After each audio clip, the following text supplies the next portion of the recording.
Welcome back to BNG Hockey, where it's always black and gold. The Boston Bruins certainly surprised the hockey world today when they announced that they have relieved Bruce Cassidy of his duties as head coach. Let's talk about it. I gotta be honest with you, I didn't think I'd be making this video today. Now I will say, it might not come as too much of a surprise to some people. Rumors were starting to trickle out there, especially after the exit interviews when Cam Neely and Don Sweeney weren't too shy about voicing their negative opinions on Bruce Cassidy. So there was hints of this, but I thought for sure they would at least start with him next season, and maybe we see a coaching change in the middle of the season if things don't start out so well for the Bruins. But they do it now, and it was kind of surprising to not only Bruins fans, but the rest of the hockey world. So in this video, we're going to take a look back at Bruce Cassidy's career with the Bruins. We're going to talk about what this coaching change might mean for the Bruins. I'll give you some pros and cons. And lastly, we'll take a look at some of the names that are out there on who could replace Bruce Cassidy moving forward.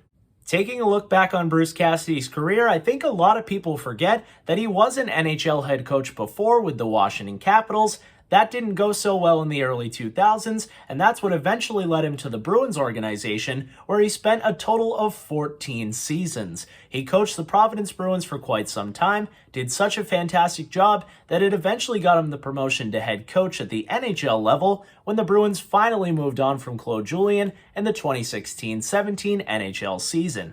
I'll never forget that day. It was the day of a Patriots victory parade. Saw the news on my phone and was so happy to finally see the Bruins move on from Claude Julien's outdated coaching style. And Bruce Cassidy was the perfect breath of fresh air at the time. And in fact, he just kept getting better and better as an NHL coach and kind of solidifying himself in the upper echelon of coaches in the entire league. Bruce Cassidy's Bruins never missed the playoffs in his entire tenure as head coach, making him one of the best coaches over that period of time. In fact, in the 2020 season, he won the Jack Adams Award as the best NHL head coach. And that has a lot of Bruins fans scratching their head today, especially when you combine that with the fact that he has a pretty impressive record of 245 wins, 108 losses, and 46 overtime losses in his total career as Bruins head coach. Even looking back at last season, it wasn't the best season for the Bruins, but they still posted a winning record of 51, 26, and 5,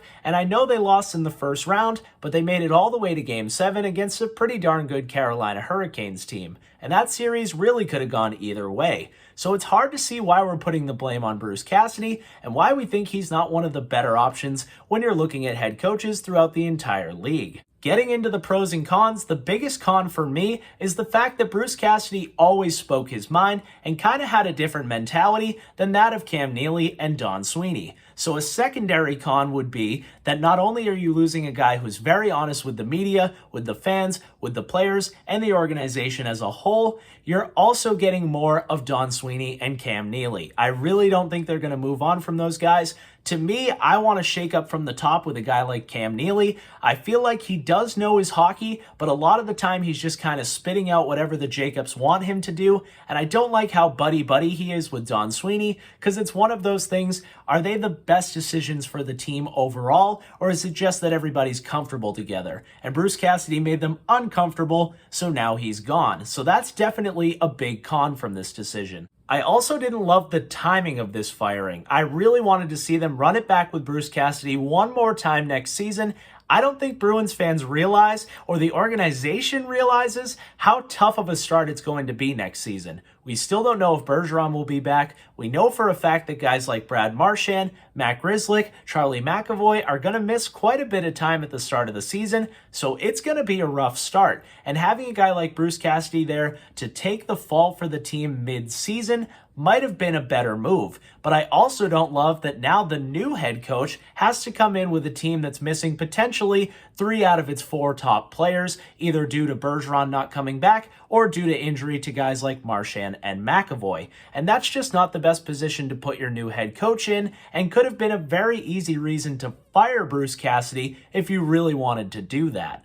Now let's get into the pros, and I will say that I could change my mind on a majority of the things I just said in the cons if some of these things in the pros play out. The first thing is, if firing Bruce Cassidy now helps you bring back some players like Patrice Bergeron, David Krejci, and Jake DeBrusk. Now let's start with Bergeron. I find it very hard to believe that Bergeron is basing his decision on whether or not he's going to retire from the NHL solely around Bruce Cassidy. But hey, if Bergie didn't like him and this helps bring him back, I'm all for that. Anything to have Patrice Bergeron come back, I am in for. Now, David Krejci, on the other hand, we all know how I'll likely feel about that. It's not my favorite idea, but I know that the Bruins and Bruins fans as a whole are really looking forward to having David Krejci potentially back in the Bruins lineup, and I do think one of the biggest factors on why he left in general was Bruce Cassidy and the fact that he never got to play with David Pastrnak full time. If the new head coach agreed to give Taylor Hall and David Pastrnak to Krejci as his wingers for a full NHL season, I think it would make it a lot more enticing for Krejci to come back and a lot more likely. Speaking of players who would likely want to come back now that Bruce Cassidy is gone, Jake DeBrusk is an obvious one. One of the biggest reasons he requested a trade is due to Bruce Cassidy. He didn't like that he was a healthy scratch, that he was moving up and down the lineup all the time and never really getting a chance. Now, to Bruce's credit, here at the end, he did finally give DeBrusk a shot on the first line, and DeBrusk found his game. And that's good for the Bruins. They signed him to a solid contract, and if he's playing like that, it might be a good idea for them to keep him around, especially with all the injuries and uncertainty they'll have at the forward group moving forward. So if that helps them keep Jake DeBrusk as well, I think that's a good thing. One last thing I hope will change with the new NHL coach is the treatment of young players. When Bruce Cassidy first became head coach, he really was comfortable with his Providence guys and gave them a bigger shot. But as it went on from season to season, he was a lot less confident in younger players. We saw that this season from guys like Oskar Steen. He comes up, plays well, we never see him again.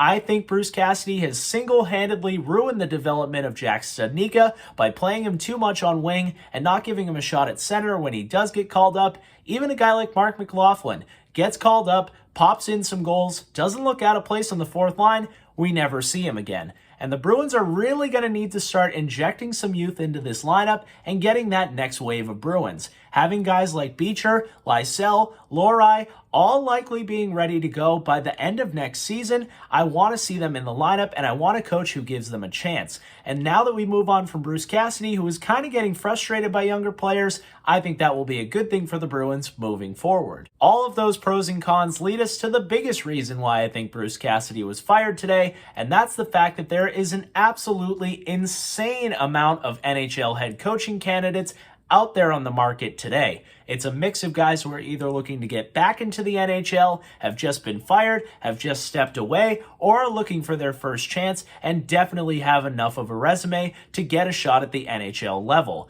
That list includes names like Marc Savard, Rick Tocchet, Pete DeBoer, Jay Leach, Paul Maurice, Barry Trotz, Joel Quenneville, Nate Lehman, Rick Bowness, and Mike Babcock. And that's not even the whole list. Now, I definitely don't want at least half the guys on that list, either because of past experience or just overall fit. My top three right now, in no particular order, would probably be Barry Trotz, Jay Leach, and Pete DeBoer. I think those are the best guys to fit the Bruins niche. Even a guy like Nate Lehman is an interesting option, though. I might want to go with a younger guy like a Nate Lehman or a Jay Leach. Those are guys who are kind of more comfortable with younger players. Nate Lehman coming from Providence. I really liked his coaching style when he coached Team USA at the World Juniors. And a guy like Jay Leach is very familiar with the Providence Bruins system. He just left for the Seattle Kraken last season, though, so it might not be the best shot that the Bruins get him back. But hey, an NHL head coaching job instead of an assistant coaching job is always a better option, so hopefully he would come back, and he's definitely a guy, like I said, who's comfortable playing younger players, especially guys that he knows from coaching them in the past seasons with Providence. And obviously guys like Pete DeBoer and Barry Trotz just have insane resumes. I'd probably rather go with a guy like Barry Trotz, but his system is kind of similar to Bruce Cassidy's. I know Trotz is really known for his shutdown defensive style, but I think he would bring that up a notch even higher than Cassidy and really help guys like Brandon Carlo. If he can make Adam Pelech a star, imagine what he can do for guys like Hampus Lindholm and Charlie McAvoy and helping their development. And kind of helping you grow the next Patrice Bergeron with whatever centers you draft and develop. I'm sad to see Bruce Cassidy's time end here in Boston. I've always been a Bruce guy. Even looking at that list of coaches, I still feel like he's probably in the top 5. So there's not too many guys I think would be an upgrade. So I am very interested to see how soon the Bruins replace Cassidy and who they replace him with. Let me know your thoughts down below in the comments. Who do you think will be the next NHL coach of the Boston Bruins? Were you surprised by this news? Do you wish Bruce had stayed? Are you happy that Bruce is gone? Either way, I want to see all of that down below in the comments, and I want to say thank you to Bruce Cassidy and wish him nothing but the best moving forward. Any team will be lucky to have him. This is a cool guy. I've always loved his style, and I think he will have no problem landing another job. That's all I got for you in this one. I hope you enjoyed this video. If you did, make sure to give it a big like, and if you haven't already, subscribe.